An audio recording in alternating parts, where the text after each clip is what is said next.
Hi சொந்தங்களே, நான் உங்கள் சோஃபியா. நாங்கள் எங்கே போயிட்டுருக்கோன்னு பார்த்தீங்கன்னா, ஞாயிற்றுக்கிழமை கேரளாவுக்கு ஒரு கல்யாணத்துக்கு போகிறோம். மாமா செருப்பு ரொம்ப பழசாயிருச்சு. சரி, அவருக்கு ஒரு புது செருப்பு ஒன்று வாங்கி கொடுக்கலாம் அப்படின்னு நினச்சி தான் நான் கூட்டிகிட்டு போனேன். ஆனால் அங்கே போய் நடந்த ட்விஸ்ட் என்னென்னா, அவருக்கு செருப்பு பார்த்துட்டே இருந்துட்டு டக்குன்னு எனக்கு ஒரு ஷூவை பார்த்து, இதை நீ போட்டு பாரு, உனக்கு ரொம்ப அழகாக இருக்கும் அப்படின்னு சொல்லி சொன்னாங்க.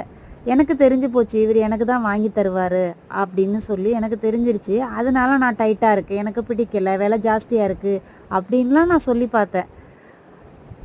ஆனால் அவர் கேட்கல. ஒரு காலத்தில் எல்லாருக்கும் எல்லாமே நான் செஞ்சுருக்கேங்க. ஆனால் எனக்குன்னு செய்கிறதுக்கு யாருமே இல்லாமல் தான் இருந்தாங்க.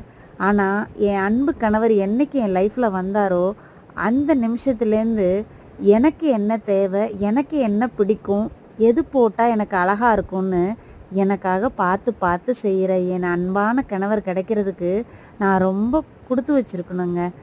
லைஃப்பில் எல்லா வீட்லேயும் எல்லா லேடிஸும் எதிர்பார்க்கறது காசோ பணமோ இல்லைங்க, இந்த மாதிரியான அன்பு தான். அதுக்காக இதை வாங்கி கொடுத்தா தான் அன்புங்கிறது இல்லை. அன்பாக பாசமாக அவங்க மனசை புரிஞ்சு நடந்துக்கிட்டாலே போதுங்க, உங்கள் காலடியிலேயே கிடப்பாங்க. இந்த வீடியோ பிடிச்சிருந்தா லைக் பண்ணுங்கள், கமெண்ட் பண்ணுங்கள், ஷேர் பண்ணுங்கள், சின்ன சின்ன சேனலை சப்போர்ட் பண்ணுங்கள்.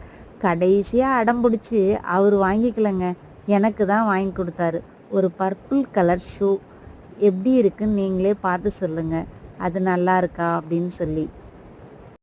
இந்த ஷூ தாங்க கடைசியில் அவர் எனக்கு வாங்கி கொடுத்தது. எனக்கே ஒரு மாதிரி ஆயிடுச்சு, அவருக்கு வாங்கி கொடுத்துட்டு நம்ம வாங்கிட்டு வரமேன்னு. ஆனால் சொன்னால் அவர் கேட்கல. Thank you so much.